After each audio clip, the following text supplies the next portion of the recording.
Nagaa nagaa maatiiwwan abdii fi sakkaadaamii akkam jirtu fayyaa keessanii nagaa keessanii barnoonni akkamii akka ajaa'ibaatti deemaa akka jiru abdiin qaba. Egaa har'a immoo fiiziksii kutaa 10 boqonnaa 4 kutaa 8ffaa waa'ee karantii voolteejii akkasumas seera ohoom qabadde isiniif dhiyaatee jira. Kanaafuu isinirraa kan eegamu chaanalichaaf keessumaa yoo taatan subscribe gochuun maatii yoo taatan immoo deeggarsa keessan baratamaa like share gochuudhaan barattoota Oromiyaa viidiyoota keessan bira akka dhaqqabuuf gahee keessan baadhaa akkasumas yaada keessan comment box keessatti naa kaa'uun dagatiin sababni isaas yaadni keessanis na jajjabeessa waan ta'eef jechuudha. Amma kallattumaan barnoota keenya kan eegallu ta'a jechuudha. So first of all let's see about electric current.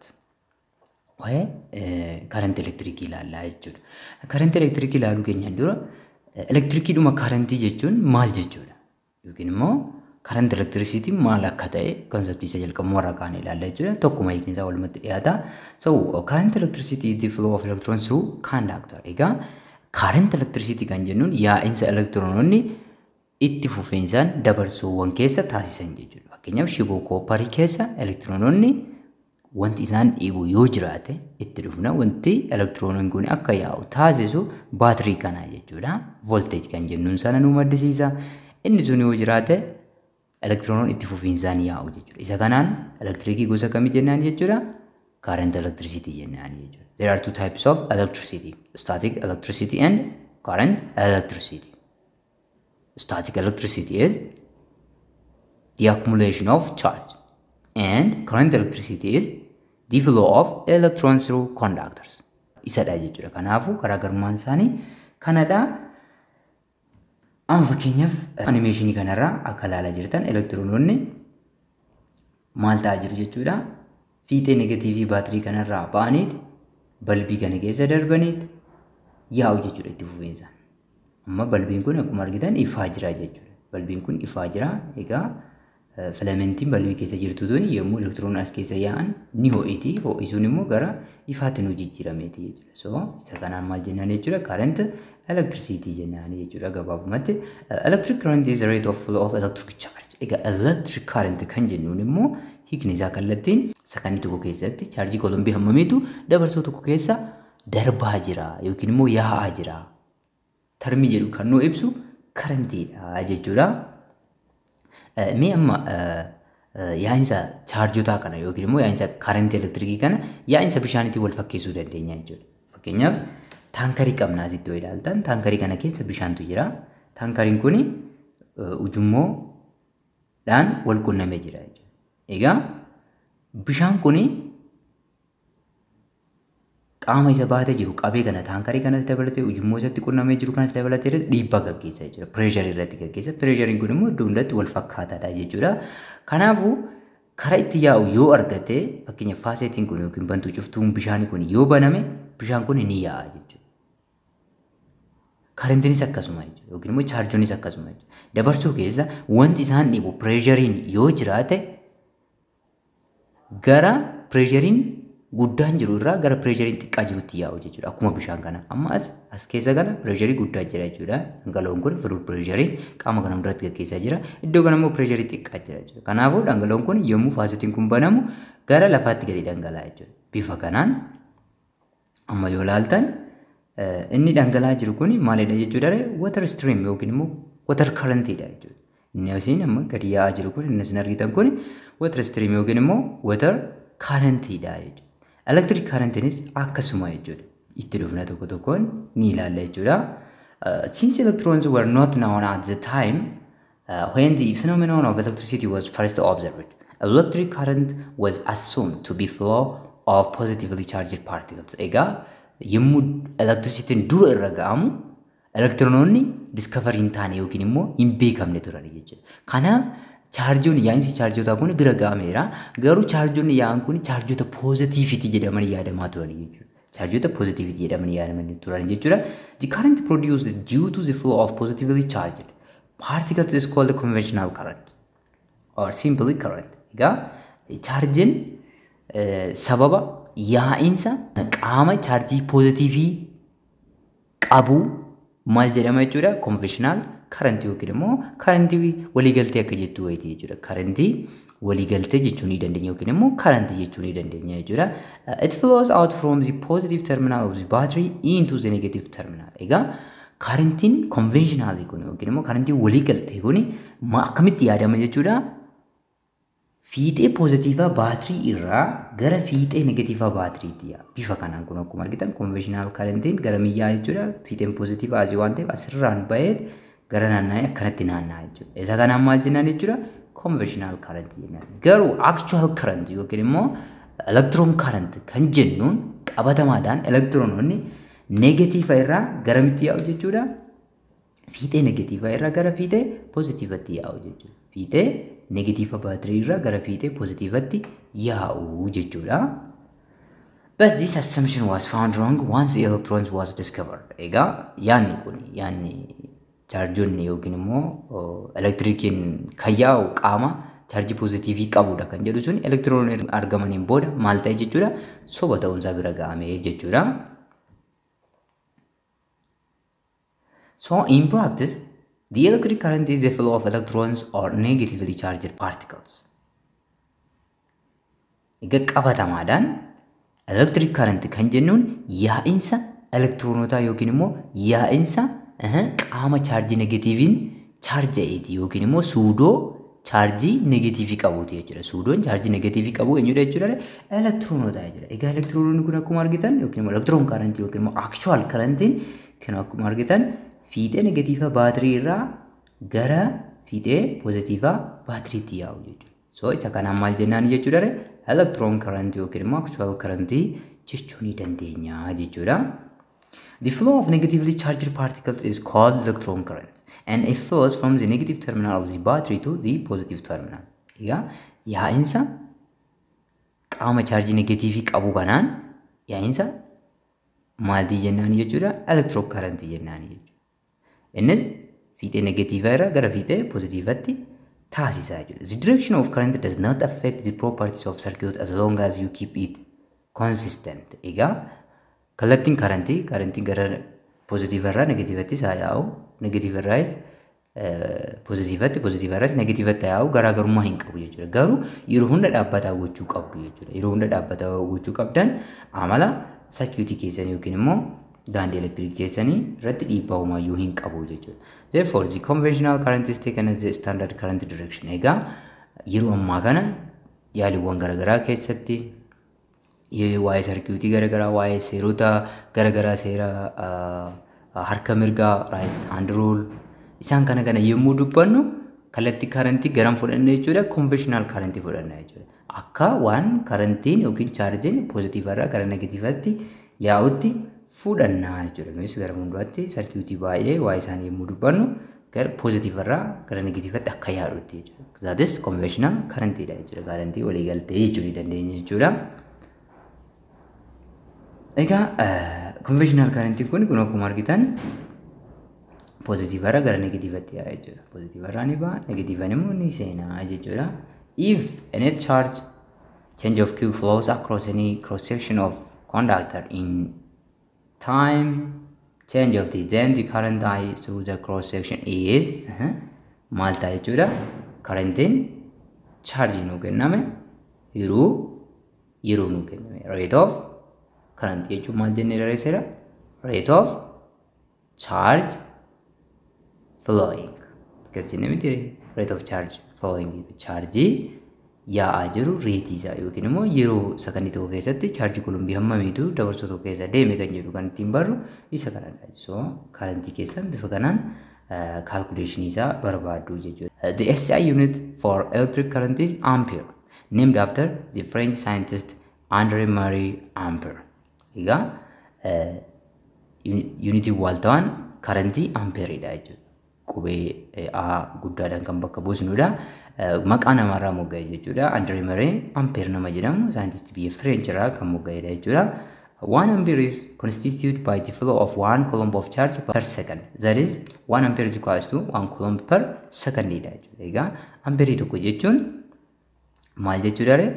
Chaarjii coulombii tokko sakandii tokko keessatti dabarsoota keessa darbee jechuudha. Sanas amperiin tokko coulombii tokko hiruu sakandii tokko ta'a jechuudha. Small quantities of current are expressed in milliampere or microampere. Egaa karantiin baay'ee xixiqqoo ta'an jiru jechuudha. Isaan kan ammoo prefixoota miilii fi maayikiroo jedhamu fayyadamuu dandeenya. Miilii ampeerii jechuun 10 to the power of minus 3 ampeeridha. Maayikiroo ampeeriin immoo 10 to the power of minus 6 ampeeridha jechuudha.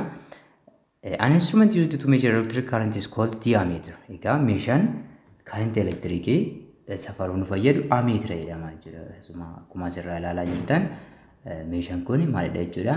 Ammeetira jechuudha. So ammeetira kana akkaataa garaagaraatiin itti fayyadamuu dandeenya. Hammi safaruu isaanii garaagara ta'uu danda'a. Garuu walumaa galatti meeshaan current elektirikii safaruun fayyadu ammeetira jedhama. Waa'ee isaa gara booda irratti qabiyyoon itti aanan keessatti sirriitti ni ilaalla jechuudha. There are two kinds of current electricity: direct current and alternating current. Egaa electricity bakka lamatti qoonneerra jechuudha. Static electricity fi current electricity jenneerra jechuudha. Ammas immoo current electricity kana iddoo lamatti qoonnee ilaalla jechuudha. The first one is direct current. Currentii kallattii yookiin immoo DC kan jennuun dhageessanii beektu jechuudha. Alternating current AC kan jennuun jechuudha. Direct current kan jennuun currentii fakkeenyaaf tiriikaa yookiin immoo baatirii harkaa galgala ibsannu akkaataa inni itti ifu direct current dha jechuudha. Adeemsi isaa sarkiitiin isaa direct current dha jechuudha. Alternative current kan jennuun immoo electricity nuyi mana keenya keessatti ibsannu jechuudha. Saayinsiin isaanii garaagaraa akkaataan isaan itti hojjetan garaagaraa isaan iddoo lamatti qoonnee ilaaluu dandeenya jechuudha. With direct current electrons move in one direction. Egaa current kallattii keessatti elektiroononni kallattii tokko qofaan yaa'u jechuudha. Kallattii tokko qofaan. Kana jechuun maal jechuudha? Negative irraa gara positiveatti dhaabbataadhaan terminaalii baatirii keenya negative irraa gara positiveatti kallattii tokko qofa yaa'u jechuudha. Sababa kanaaf maal jennaan jechuudha? Direct current yookiin immoo currentii kallattii jennaan jechuudha. Batteries produce direct current. Egaa baatiriiwwan dhagaan baatirii garaagaraa maal uumu jechuudha? Direct current ni uumu jechuudha. Bifa kanaan amma direct current kan jennuun maal ta'a jechuudha? Kun bifa kanaan negative irraa gara positiveatti dhaabbataadhaan hin jijjiiramu jechuudha. Kallattiin kun yeroo hunda akkanumatti naanna'u jechuudha. Sababni nuyi direct current jenneenis kallattii tokko qofarra waan yaa'uuf jechuudha. In alternating current, electrons flow in both directions. Egaa current jijjiirama keessatti elektiroonni kallattii lamaaninuu maal ta'u jechuudha? Yaa'u jechuudha. Fakkeenyaaf yoo ilaaltan amma kun elektirikii mana keessa jiru ta'e yeroo tokko kallattii kanaan yoo deeme yeroo lammaffaa immoo kallattii biraatiin deemaa jira. So isa kanaan maal jennaan jechuudha? Alternating current jennaanii jechuudha. How do electrons flow through a conductor? Mee kamma elektirikii jechuun yaa'insa elektiroonotaati jenneera. Elektiroononni immoo dabarsoota keessa akkamitti yaa'uu akka danda'an gabaabinaan ilaaluuf ni yaalla jechuudha. Fakkeenyaaf amma kun koopariidha jechuudha. Kopparii atamii kopparii tokko jechuudha. Atamii kopparii tokko egaa lakkoofsa atomaa kopparii 29 jechuudha. Kana jechuun pirootonotaa fi elektiroonota 29 qaba jechuudha. Atamiin niwutiraalii kopparii tokko jechuudha. Egaa sheeliiwwan afur akka qabu isinuu ni beektu jechuudha. Kanaafuu sheeliin jalqabaa elektiroonota meeqa qabatti? Elektiroonota lama qofa qabatti jechuudha. Sheelii lammataan elektiroonota 8 qabata. Sheelii sadaffaan 18 isa afuraffaa irratti tokko qofa tafa waan ta'eef elektiroonota 29 qabna. Elektiroonii tokko qofa qabaate jechuudha. Egaa elektiroonii isheen sheelii dhumaarra jirtu tuni yookiin immoo sheelii afuraffaa irra jirtu tuni firii elektiroon jedhamti jechuudha. Elektiroonii bilisaati jechuudha. Vaalaansi elektirooniin tuni elektiroonii bilisaati salphaatti sochooti jechuudha. Salphaatti sochooti jechuudha. Kanaafuu atamoonni shiboo tokko keessa fakkeenyaaf atamoota kopparii hedduutu jiru jechuudha. Egaa atamoonni kun elektiroonota kana randomly exchange wal godhuu jechuudha. Elektirooniin kun atamii tokkorra tasgabboofteen teessu jechuudha. Atamii tokkorra gara atamii tokkotti utaalti jechuudha. Randomly kallattii dhaabbataa hin qaban jechuudha. Fakkeenyaaf elektiroonni kun bifa kanaan. Fakkeenyaaf elektirooniin amma isheen deemtu tuni. Isheen asiin deemtu tuni elektiroonii atamii kopparii biraatti utaalaa jirti jechuudha. Isheen asiin dhuftu tuni immoo isheen asirraan dhuftu tuni immoo atamii kopparii biraarraa kanatti utaalaa jirti jechuudha. So bifa kanaan elektirooniin alaarratti argamtu. Elektirooniin isheen dhumaan tuni vaalaksi elektirooniin kopparii tuni itti fufiinsaan maal gooti jechuudha? Utaalti jechuudha. Randomly utaalti jechuudha. Kanaafidha. Fakkeenyaaf koppariin dabarsoo gaarii sababni inni ta'eef jechuudha. Mee fakkeenyaaf amma shiboo kopparii fudhannu jechuudha. Shiboo kopparii elektirikii mana keenya keessatti itti fayyadamnu atamoonni isaa keessa jiran fakkeenyaaf atamii muraasa fudhanne elektiroononni kun bifa kanaan exchange wal godhu jechuudha. Atamoonni kun atamii kopparii 4 jennee fudhanne valence electronic qofa fudhate. Valence electroniin isheen sila laalle sun isheen sheelii afuraffaarratti argamtu suni randomly atamii tokkorraa gara atamii biraatti utaalti jechuudha. Tasgabbooftee teessi osoo hin ta'in randomly atamii tokkorraa gara atamii biraatti itti fufiinsan utaalti jechuudha. Sababa kanaan yommuu volteejiidhaan yookiin immoo baatiriidhaan wal quunnamu elektiroononni kun kallattii tokko qabatanii deemu jechuudha. Itti fufiinsan tokkorraa tokkotti utaalati kallattiidhaan deemu jechuudha. Amma garuu osoo homaan waliin quunnamin randomly maal ta'u jechuudha? Atamii tokkorraa gara atamii biraatti itti fufiinsan utaalu jechuudha. Okay, fakkeenya ilaali. 1. A very sensitive ammeter records a current of 30 microampere. How long will it take before 6 microcoulomb of charge has flowed through it? Yeah, malu kenne jechuudha. Current of 30 microampere. Current ammeter sensitivity eegone current amma record nu godhe jechuudha 30 microampere. 30 microampere jechuudha 30 times 10 raised to minus 6 ampere ta'uu ni beektu jechuudha. Charge hammamiitu itti keessa yaa'e 6 microcoulomb. Kanaafuu yeroo hammamiitti fudhata? How long will it take? Yeroo hammamiitti fudhata kan jedhu definition dhuma current irraa kennamaa keenya bifa kanaan erga adda baafanneen booda maal goona jechuudha? Yeroo keenya barbaadachuu dandeenya jechuudha. Solution is equal to kilowatt. So from this equation or from this definition we can derive for t that no time idhaaf derive gochuu dandeenya. Kanaafuu time maal ta'e jechuudha? The given charge divided by current ta'a jechuudha. The given charge divided by current which is equal to 6 microcoulomb over 30 microampere ta'a jechuudha. Egaa micro kana maaliif unity waaltawaatiin jijjiirree jechuu dandeessu wal balleessu waan ta'eef doesn't matter as keessatti jechuudha. Garuu yeroo biraa yeroo hunda unity waaltawaatti jijjiirrachuu qabdu jechuudha. Microon kun asitti wal balleessa waan ta'eef jijjiiramuuma waan hin finneef akkasumatti kaa'ee jechuudha. So yeroon kiyya kana lamaan immoo reedu microodhaan bifa kanaan badde then 6 divided by 30 jechuun 0.2 dha. 6 divided by 30 0.2 dha jechuudha. Then unitiin kiyya sakandii naa dhufu qaba. Akkamitti sakandii dhufa kan jedhu isaan akkasiin galuuf charging kiyya isheen gubbaa koolombiidha. Microodhaan badeera. Koolombiin qaba. Ampere jechuun immoo koolombii per secondii akka ta'e sila ilaalleerra jechuudha. Then amma koolombiin kiyya koolombiidhaan maal taate jechuudha? Ni baddi jechuudha. Then 1 over secondiitu naa baje. 1 over a jechuun a akka ta'e isin ni beektu jechuudha. So seconding kiyya gubbaatti baate 0.2 secondiitti fudhata jechuudha. So inni sunis 1 over second jechuun 1 times second over 1 is equal to second ta'uu san agarsiisuuf jechuudha. Okay, example 2. In an experiment 2, copper plate a coin. A current of 100 milliampere is passed through a solution of copper sulfate. 30 coulomb of charge must pass before the coin has enough copper deposited on it. A single electron has a charge of 1.6 times 10 raised to 19 coulomb. How many electrons must pass around the circuit to achieve the 30 coulomb? Egaa kennamoonni keenya maal maalidha jechuudha? Kennamoonni keenya currentiin nuu kennameedha jechuudha. Currentiin keenya 100 milliampere nu kenname. 100 milliampere jechuun 100 times 10 raised to minus 3 ampere ta'uu ni beektu jechuudha. Which means 0.1 ampere dha jechuudha. Then the given charge is 30 coulomb. Egaa charging kopparii kana deposit gochuuf yookiin immoo kuusuuf coinii tokko yookiin immoo saantima tokko maal gochuuf jechuudha nuyi koppariidhaan uwwisuuf jechuudha. Copper plate jechuun koppariidhaan coinii yookiin saantima kana uwwisuu barbaanne jechuudha. Kopparii kana uwwisuuf karantii 100 miliampeeritu darbuu qaba jechuudha. Maal keessa? Solution yookiin bulbula copper sulfate keessa jechuudha. Egaa charging hammamitu darbuu qaba? Saantima kana koppariidhaan uwwisuuf chargii 30 coulombitu darbuu qaba jechuudha. Egaa electronics takkittiin chargii hammamii qabdi jechuudha? Fundamental charge kan jettan san jechuudha 1.6 times 10 raised to 19 coulomb dha jechuudha. Kanaafuu how many electrons must pass around the circuit to achieve the 30 coulomb? Egaa electronota hammamiitu dabarsoo kana keessa copper sulfate kana keessa darbuu qaba? Charge hammamii kuusuuf electronota hammamiitu darbuu qaba? Charging hammam ga'uuf 30 coulomb ga'uudhaaf jechuudha. Kanaafuu egaa kennamoota keenya qabna barbaadamaan keenya number of electroniidha jechuudha. So ishee kana solutionii jettanii 1 electron is equal to 1.6 times 10 raised to 19 coulomb akka ta'e ni beektu jechuudha. Waan elektiroonii meeqa jechuudha 1.6 times 10 raised to 19 coulomb yoo ta'e elektiroonota meeqatu chaarjii 30 coulomb uumuu danda'a.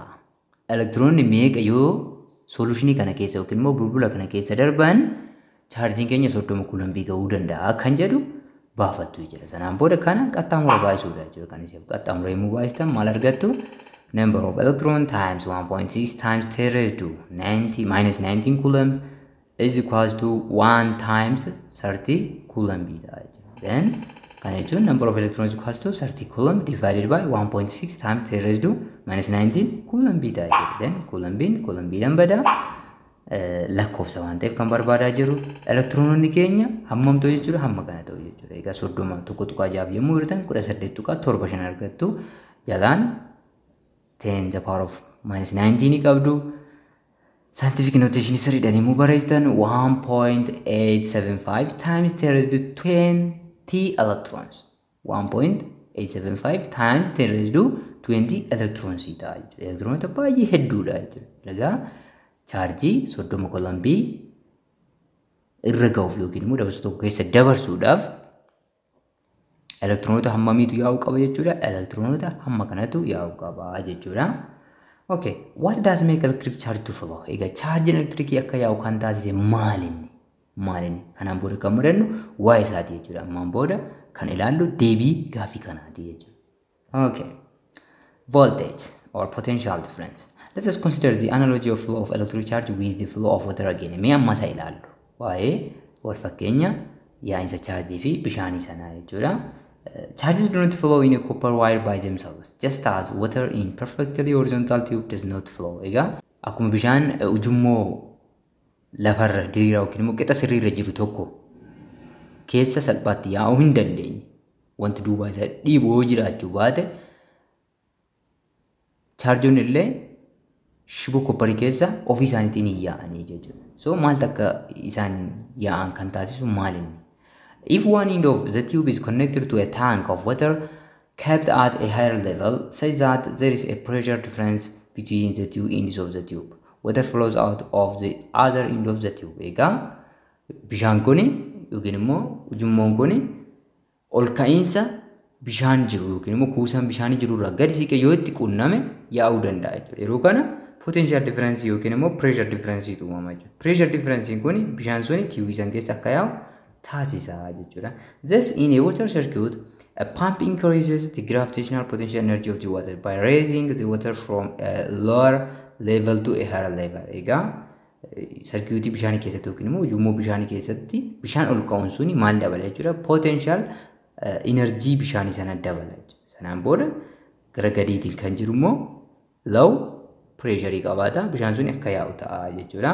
The same is true for voltage or for electric charge.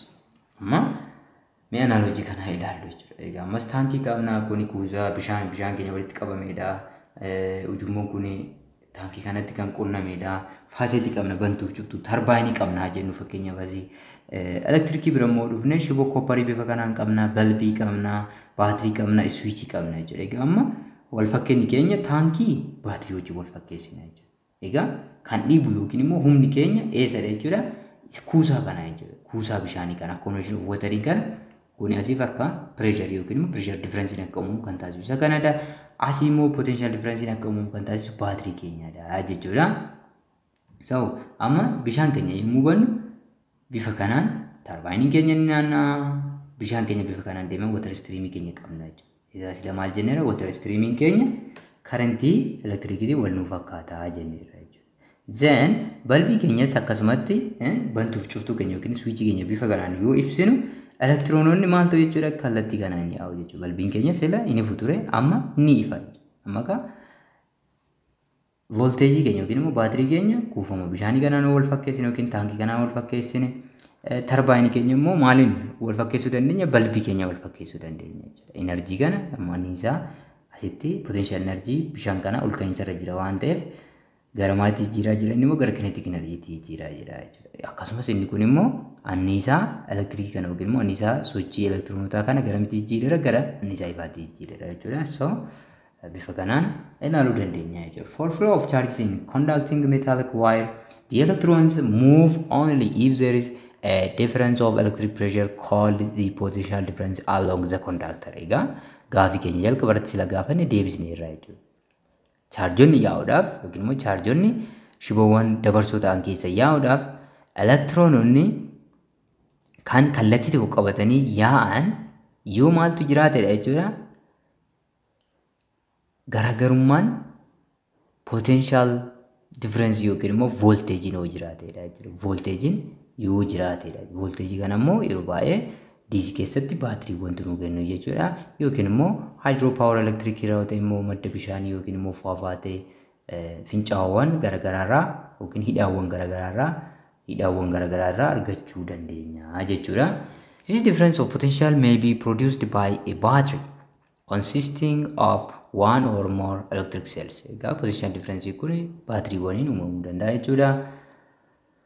A battery supplies energy to an electric circuit. Egaa anniisaa baatiriiwwan yookiin dhagaan baatirii anniisaa electric circuit keenyaaf nuu kenna jechuudha. When the positive and negative terminals in a battery are connected in a circuit, the electric potential energy of the electrons in the circuit is increased jechuudha. Yommuu terminaaliin baatirii keenyaa inni positivii fi negatiiviin shiboodhaan yookiin immoo circuitidhaan wal qabsiifaman electric potential energy electronii ni dabala jechuudha. Maaliif gari tokko kuufama elektiroonotaa hedduu qaba, gari tokko immoo hin qabu jechuudha. Kanaafuu garaagarummaan kuufamaa kun elektiroononni gara elektiroononni baay'een hin jirretti akka yaa'an taasisaa jechuudha. Bifa kanaan jechuudha elektiroononni kan yaa'an.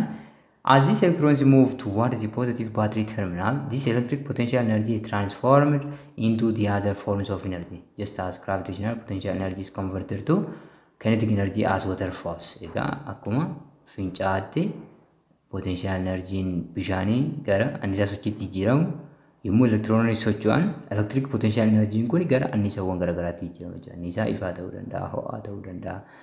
Bifa kanaanii jechuudha. Mana keenya keessatti balbiiwwan garagaraa kan ibsannu, stoofiiwwan garagaraa kan fayyadamnu jechuudha. The voltage or potential difference in a circuit is a measure of the electrical potential energy of the electrons in the circuit. Egaa voltage kan jennuun sun immoo potential difference kan jennuun circuit electric keessatti safara anniisaa kuufamaa elektirikaala elektirooniiti jechuudha. Anniisaa kuufama isaaniiti jechuudha. Hammamtu elektiroonii hammamtu fiixee tokko irratti kuufame hammamtu fiixee tokko irra immoo jiru. Kun immoo maaliin uumama jechuudha? Wanyaatti isa keemikaalaa baatiriin gaggeessu yookiin immoo anniisaawwan garagaraa fakkeenyaaf kan hidhaawwan garagaraarraa fidannu hidhuu paawar elektirikii yoo ta'e immoo anniisaa isaan maddisiisan sanirraa anniisaan kuufama elektirikaala elektiroonii garagara ta'aa jira. So bakka anniisaan guddaan jirurraa gara anniisaan xiqqaa jirutti elektiroonni maal godhu jechuudha? Flow godhu jechuudha. So voltagein isa kanadha jechuudha. Akka elektiroononni flow ta'aniif sababa kan ta'u voltage yookiin potential difference jennaan jechuudha. Safara anniisaa kuufama elektirikiiti jechuudha. Safara anniisaa kuufama elektirikiitiin maal jennaani? Voltage yookiin potential difference jennaani jechuudha. A battery supplies energy to an electric circuit by converting chemical energy to electric potential energy. Egaa baatiriiwwan DC keessatti DC circuit keessatti baatiriin anniisaa keemikaalaa gara anniisaa maalitti jijjiiru jechuudha? Anniisaa kuufama elektirikiitti jijjiiru yookiin immoo anniisaa elektirikiitti jijjiiru bifa kanaan jechuudha kan hojjetu. The chemical action within a cell generates the potential difference across the terminals of the cell, even when no current is drawn from it. Egaa anniisaan keemikaalaa seelii keessa jiru. Seelii jechuun dhagaa baatirii tokko jechuudha. Maal uuma jechuudha? Volteejii uuma yookiin immoo potential difference uuma jechuudha. Terminaalota seelii yookiin dhagaa baatirii sanaa irratti jechuudha. Terminaalii pozitiivii fi negatiivii gidduutti jechuudha. Chemical action sun maal uuma jechuudha? Gamni tokko elektiroonota hedduu akka kuufatu, gamni tokko immoo hanqina elektiroonii akka qabaatu taasisaa jechuudha. Egaa baatiriin kun yoo shiboo dabarsoo ta'een wal qunname current electriciin akka yaa'u ta'a jechuudha. When the cell is connected to a conducting circuit element, the potential difference sets the charges in motion in the conductor and produces an electric current. Egaa dhagaan uumama isaatiin chemical actioniidhaan Gamni tokko elektiroonota hedduu akka kuufatu, gamni tokko hanqina elektiroonii akka qabatu taasisa. Dhagaan baatirii kun dabarsuudhaan yoo wal qabate maaltu uumama jechuudha? Potential difference garaagarummaa anniisaa kuufama elektirikiitu uumama jechuudha. Maali wal qunnameera sarkiitii tokko ta'eera. Gamni tokko hanqina qaba, gamni tokko immoo baay'ina qaba jechuudha. Fakkeenyaaf sila yommuu ilaallu kopparii keessa elektiroonni randamalii socho'aa turan jenneera. Elektiroonni randamalii socho'aa turan suni saffisaan gara hanqina elektiroonii jiru sanatti akka deeman dirqamu jechuudha. Maaltu dhiiba? Garaagarummaa anniisaa kuufama elektirikii yookiin voolteejii jennisantu chaarjiin sun akka yaa'an taasisa. Yeroo kana maaltu uumame jenna? Karentiin elektirikii uumameera jenna jechuudha. In order to maintain the current in a given electric circuit, the cell has to expend its chemical energy stored in it. Egaa dhagaan baatirii tokko itti fufiinsaan karentii elektirikii nuu kennuuf anniisaa keemikaalaa of keessatti kuufate dirqama baasii gochuu qaba yookiin immoo anniisaa kuufama elektirikii kanatti jijjiiratee deemuu qaba jechuudha.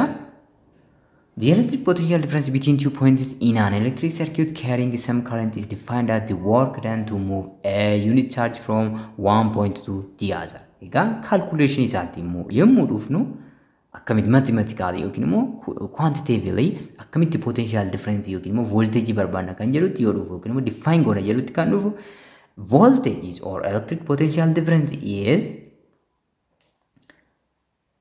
the work done to move a unit charge from one point to the other. Dalagaa chaarjii tokko tuqaa tokko gara tuqaa biraatti sochoosuuf dalagameedha jechuudha. So symbolically, potential difference or voltage is equal to work done over charge dha jechuudha. Work done over charge dha jechuudha.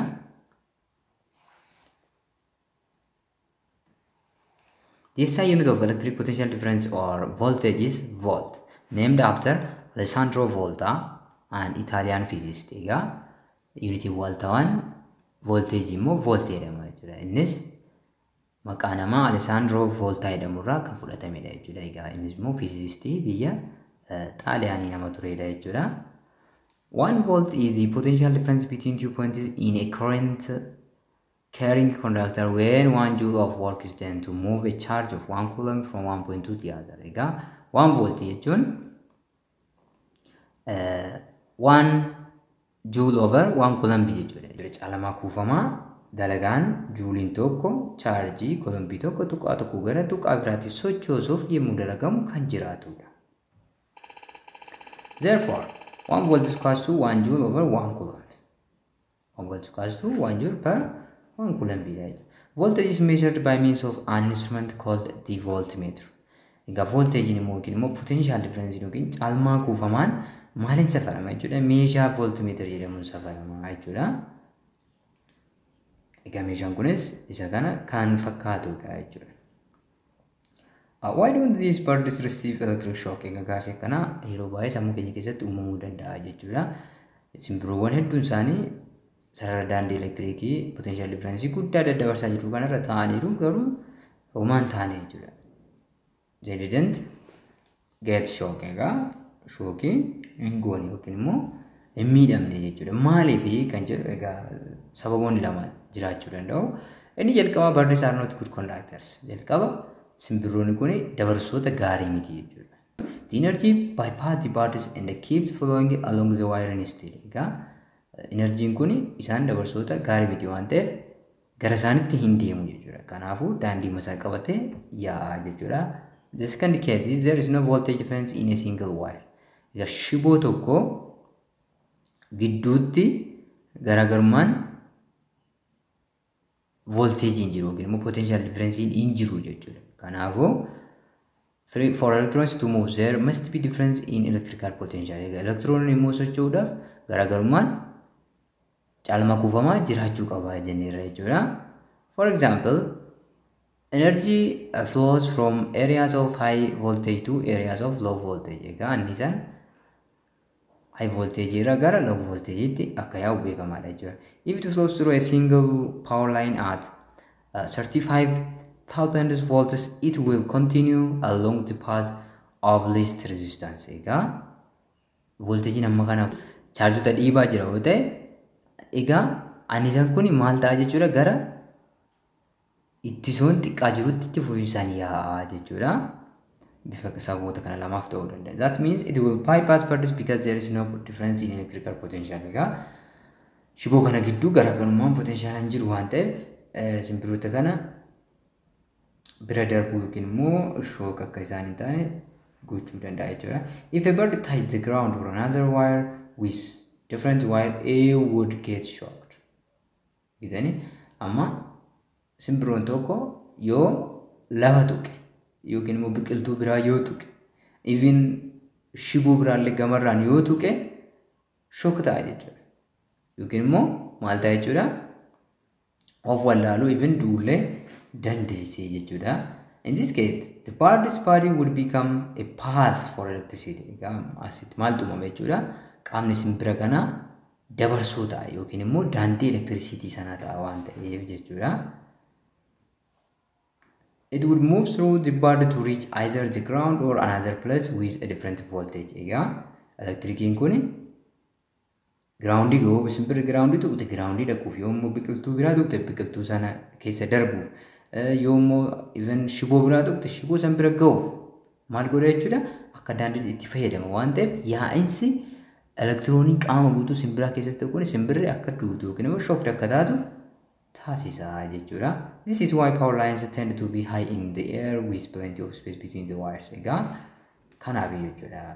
Sararoonni elektirikii gurguddoon kun samiirra ol fagaatanii even walirraa fageenyi isaaniillee eegamee kan ta'aniif jechuudha. Example, mee fakkeenya immoo ilaallu. What is a potential difference in a moving charge of 3 coulomb across 2 points if a work done is 210 joule? Egaa maal nu gaafate jechuudha? Potential difference nu gaafate jechuudha. Work done nu kenneet, charge nu kenneet, voltage nu gaafate jechuudha. Given in Kenya, charge is equal to 3 coulomb, work done 210 joule. The required one is voltage or potential difference. So from the definition of voltage, we have voltage is equal to work done divided by charge.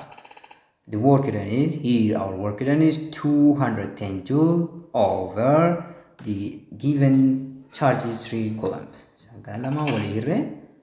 70 volt joule per coulombiin voltage wal qixa akka ta'e ilaallee jirra jechuudha. So deebiin keenya isa kanadha jechuudha gabaabumaan.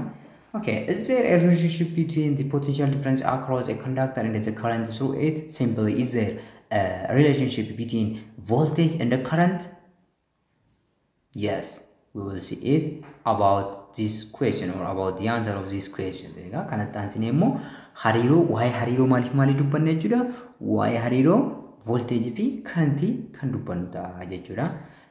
Egaa hariiroon kunis seera ohomsiin ibsama jechuudha. Ohomsa law kan jennu yookiin immoo seera nama ohom jedhamu kanaan ibsama jechuudha. Okay. Ohom's law. Ohom's law states that the current through a conductor between 2 points is directly proportional to the voltage across the 2 points. Egaa seerri ohom maal ibsa jechuudha?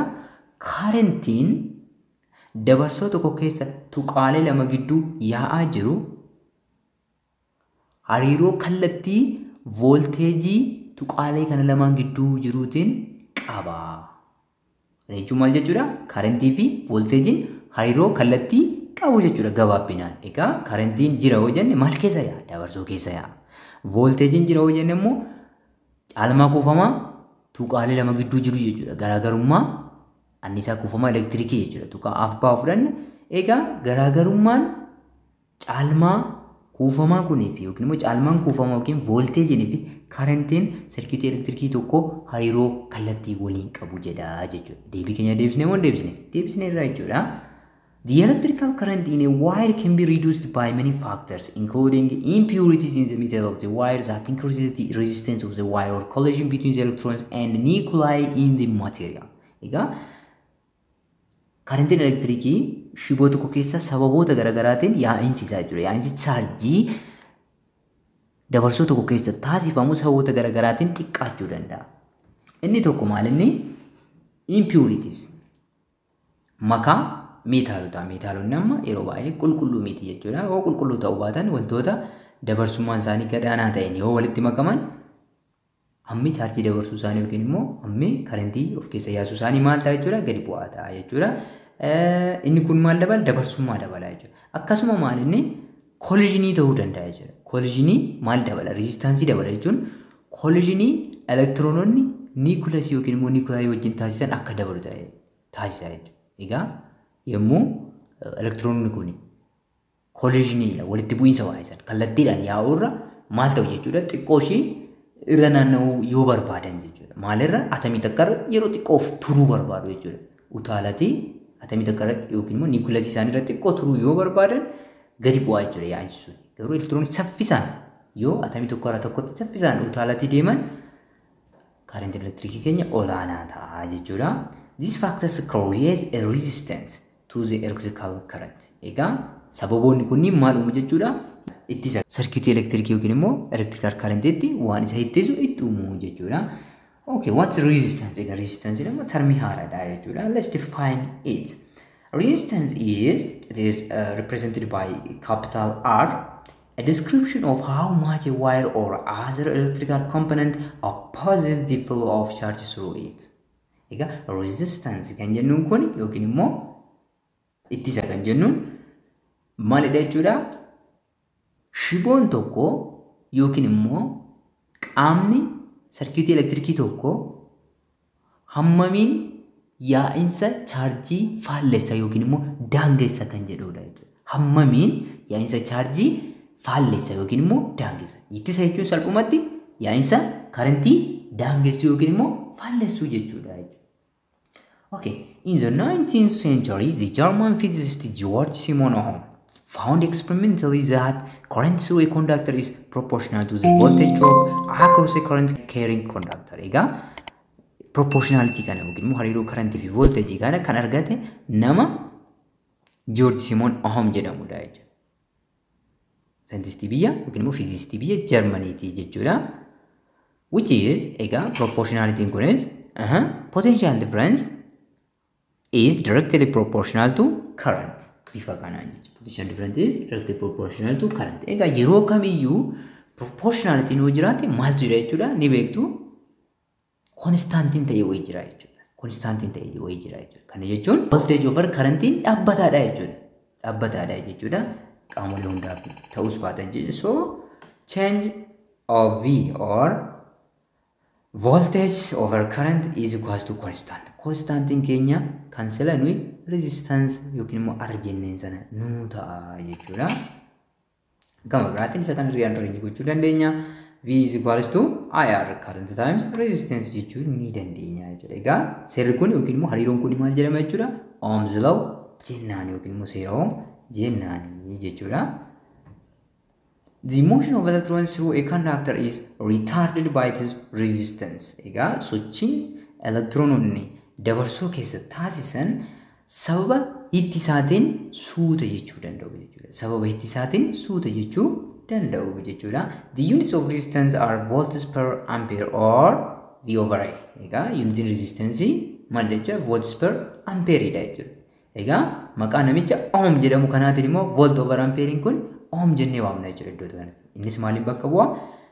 Qubee guddaa Greek Omega kanaan bakka bu'a jechuudha. Qubee guddaa Greek Omegaadhaan kan bakka bu'udha. Kanaafuu 1 volt over 1 ampere jechuun 1 Ohm jechuudha jechuudha. Ohmiin kun immoo maqaa namticha sila jenneeti Georg Simon Ohm nama jennee sanaatiin bakka nu bu'ee jechuudha. Thus 1 Ohm is equals to 1 volt over 1 ampere. In many practical cases, it is necessary to increase or decrease the current in electric circuit. Egaa yaaliiwwan garaagaraa keessatti yookiin immoo itti fayyadama garaagaraa keessatti yaa'insa karantii itti dabaluunis irraa hir'isuunis dirqama jechuudha. Dirqama yookiin immoo barbaachisaadha jechuudha. In an electric circuit, a device called rheostat is often used to change the resistance in the circuit.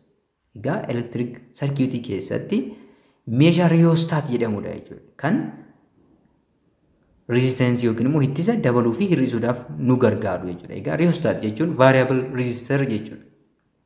Resistor jechuun ittisuudha. Resistance jechuun immoo ittisa. Egaa meeshaan ittisa garaagaraa yoo barbaanne hamma ittisaa keenya dabaluu yoo barbaanne immoo hir'isuuf nu fayyadu meeshaa kanadha jechuudha. Meeshaan kun rheostat jedhama. Egaa qaama slide ta'uu qaba jechuudha. Qaama kana gara tokkotti slide yoo goone ittisummaan yookiin immoo ittisoon ni dabala. Yoo gara tokkotti immoo bunne ni hir'ata jechuudha. So meeshaan kun Egaa ittisoon yoo dabale karantiin maal ta'a jechuudha ni xiqqaata jechuudha.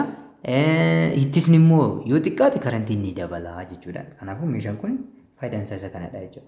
Ohm's law is an empirical relationship valid only for certain materials. Egaa seerri Ohmii kun seera yookiin immoo hariiroo meeshaalee muraasa qofaaf hojiirra ooludha jechuudha. Yookiin immoo wantoota muraasa qofaaf hojiirra ooludha jechuudha. Malee wantoota hundaaf miti jechuudha. Wantoonni seera Ohm kana hojiirra oolchan maal jedhamu? Ohmic materials jedhamu jechuudha. Materials that obey Ohm's law and hence have a constant resistance over a wide range of voltage are said to be ohmic materials. Egaa meeshaaleen seera Ohm kana V over I is equals to constant or resistance kan jenne san kan hojiirra oolchan voltageewwan gurguddaa yookiin immoo garaagarummaa voltagii hunda keessatti dhaabbataa kan ta'an yookiin immoo constant resistance kan nu kennan ohmic materials jedhamu jechuudha. Yookiin immoo wantoota yookiin immoo meeshaalee ohmaawaa jechuun jenne yookiin immoo meeshaalee ohmikii jechuu ni dandeenya jechuudha.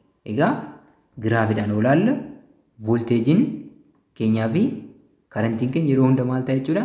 Dhaabbataa ta'a jechuudha yookiin immoo garaagarummaa hin qabaatu jechuudha.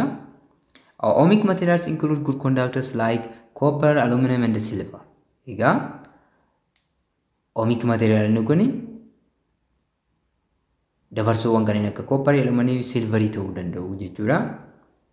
Materials having resistance that charge with voltage or current are non-ohmic. Egaa meeshaaleen immoo ittisoon isaanii voltage yookiin immoo karantii garaagaraatiin jijjiiramu non-ohmic jedhamu jechuudha. Yoo voltagein guddaan isaanitti qunname karantii kan dabarsan, voltagii xiqqaamoo kan hin dabarsine non-ohmic jedhamu jechuudha. Yookiin immoo hammi resistance isaanii dhaabbataa kan hin taane non-ohmic jedhamu jechuudha.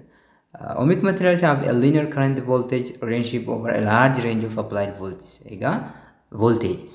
Ohmic materials kun linearii qabu jechuudha. Hariiroo linearii kan qabaatanidha jechuudha. Voltagii guddaas xiqqaa irrattis jechuudha. Non-ohmic materials have a non-linear current voltage relationship. Egaa non-ohmic materials kun immoo non-linear current voltage relationship qabu jechuudha. Ittisummaan isaanii voltagii xiqqaa irrattii fi guddaa irratti ni jijjiirama jechuudha. Bifa kanaan giraafiin isaanii illee bifa kanaan jijjiirama jechuudha. The magnitude of the electric current depends on the material of the wire. The material of the wire or type of the wire, length of the wire, area of cross section and etc. Temperature irratti illee hundaa'uu danda'a jechuudha. So amma hariiroo kana muraa qofaan ilaaluu barbaade jechuudha. Kitaabni kutaa 10 keessanii kitaabni keessan kun jechuudha. Garuu maal irratti illee hundaa'uu danda'a jechuudha. Temperature irratti illee hundaa'uu danda'a jechuudha.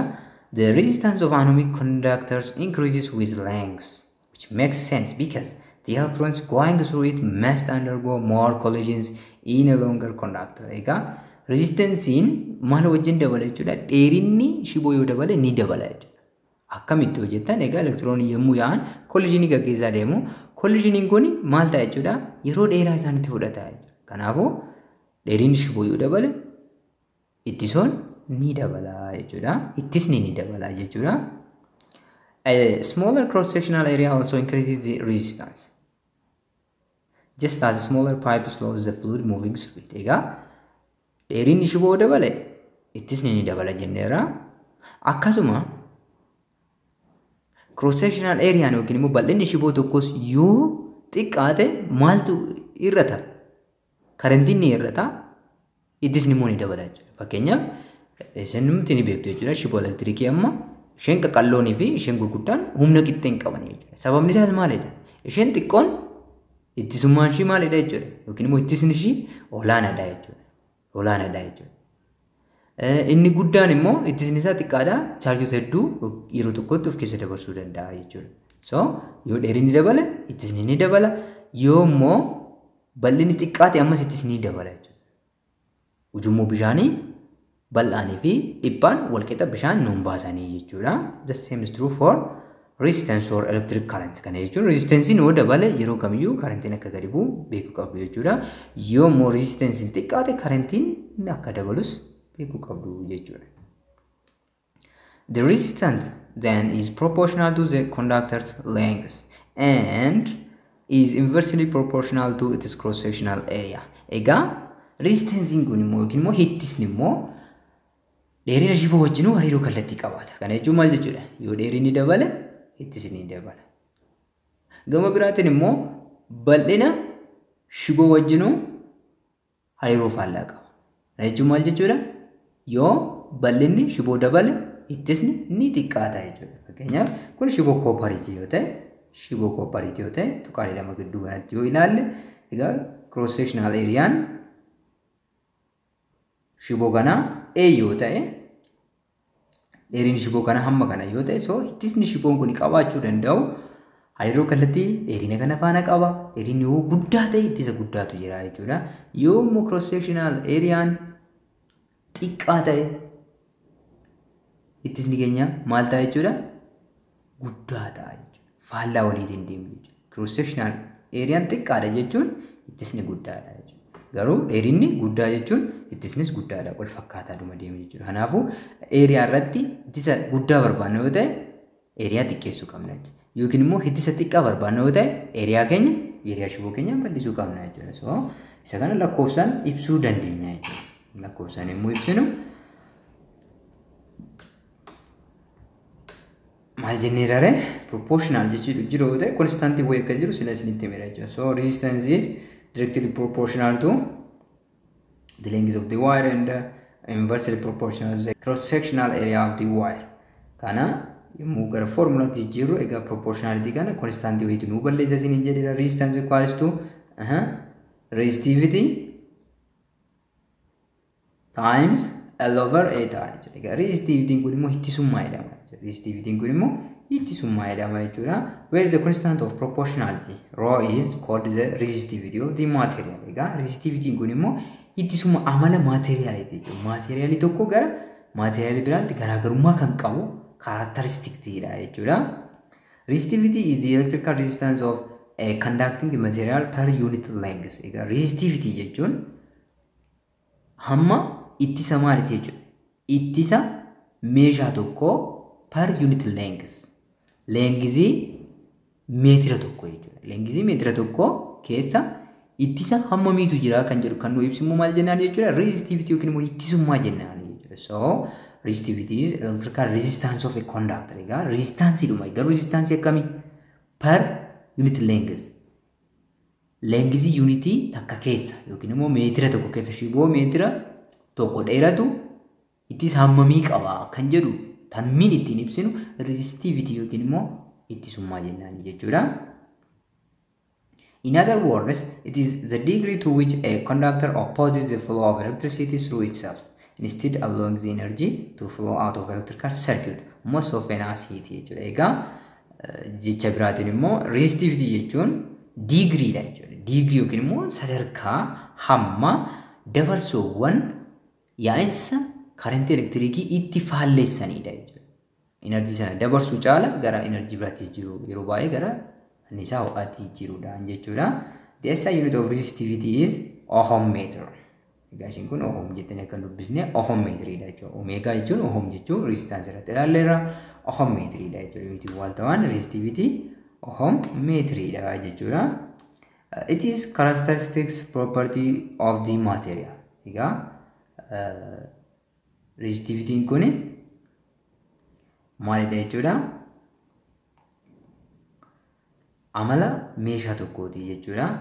In other hand, conductivity is resistivity is reciprocal. Egaa conductivity immoo garagaltoo resistivity jechuudha. Conductivity jechuun dabarsummaadha. Resistivity jechuun immoo ittisummaadha jechuudha. Kanaafuu isaan waliif garagaltoo yookiin waliif faallaadha jechuudha. So high resistivity means low conductivity and low resistivity means high conductivity jechuudha. Okay, fakkeenyota ilaallee haa xumurru. One, a battery of EMF or electromotive force of 60 volt is connected to the circuit with a total resistance of 12 ohm. What current would you expect to flow? Egaa batteriin tokko yookiin immoo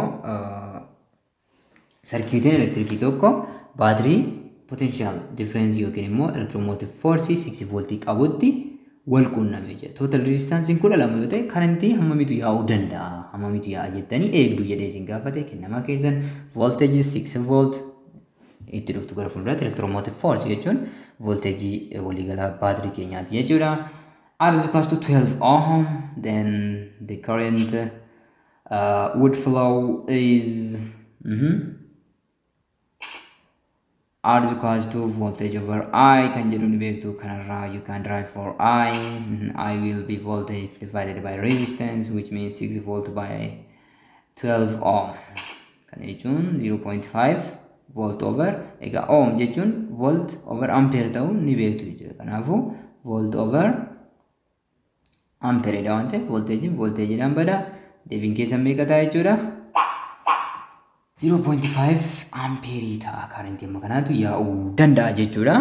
Okay, 2 the resistivity of iron is 1.0 times 10 raised to minus 7 ohm meter. Find the resistance of a 12 kilometer length of railway line with cross-sectional area of 200 centimeter square. Egaa ittisummaan ayiranii hamma kana dhaabbataadha jechuudha. Nu kennameera tokko tuqaa kudhan paaworii negatiiva torba oom meetiriidha jechuudha. Ittisni isaa immoo dheerinni isaa immoo 12 kiiloomeetira jechuudha. Daandii baaburaa 12 kiiloomeetira dheeratu cross-sectional areaan ishee kan ayiranii kana 200 centimeter square yoo ta'e ittisoo isaa barbaadinu jedhee jechuudha. So given keenya bifa kanaan kaawwachuu dandeenya. The constant resistivity is 1 times 10 raised to minus 7 ohm meter. Length is 12 kilometer, which means 1.2 times 10 raised to 4 meter. Cross-sectional area 200 centimeter square, which means 2 times 10 raised to minus 2 meter square. Then the required one is resistance. So from the definition of from the relationship between the length of wire and the cross-sectional area of the wire, we can find resistance. Resistance will be resistivity times length over area. Second bakka buufatu lakkoofsuma keessan bakka buufatu jechuudha. Resistivityin 1 times 10 raised to minus 7 ohm metriidha. Baay'isuu tokko tuqaa lama baay'isuu 10 to the power of 4 meter 12 kilomeetira jechuudha. 2 times 10 raised to minus 2 meter squareidha jechuudha. Then lakkoofsota kana yommuu waliin baay'istan maal argattu? 0.6 times 10 raised to egaa paawaroota kana ishee gubbaa akkuma jirutti ishee jala immoo yoo ida'u ture negatiivaan yoo hir'isuu ture pozitiiva gootu jechuudha. Minus 7 plus 4 ishee gubbaa minus 2 tun pozitiiva taatee baate plus 2 ohm meetira square over meetira squareidha jechuudha. Meetira tokko baay'isuu meetira tokko meetira square ta'a jechuudha. Gubbaanis then meetira squarein keessan meetira squareidhaan bada ohmii qofa qabdu jechuudha. Kanaafuu 0.6 times 10 raised to minus 1 ohmiidha jechuudha. Which means 6.0 times 10 raised to minus 2 ohmiidha jechuudha. Resistansiin keessan egaa viidiyoon irraa walumaa galatti kana fakkaata. Hamma ammaatti waan hordoftooniif baay'ee galatooma. Egaa chaanalicha amma subscribe godhin jirtu ta'e subscribe gochuun dagatina. Maatii yoo taatan immoo viidiyoowwan like share gochuudhaan barattoota Oromiyaa guutuu bira akka dhaqqabuuf gahee keessan baadhaan isin jajjabeessa. Yaada keessan immoo comment box keessatti naa kaa'aa. Hamma viidiyoo itti aanu wal agarrutti fayyaa nagaa naaf ta'a. Barnoota gaarii isin jaalladha.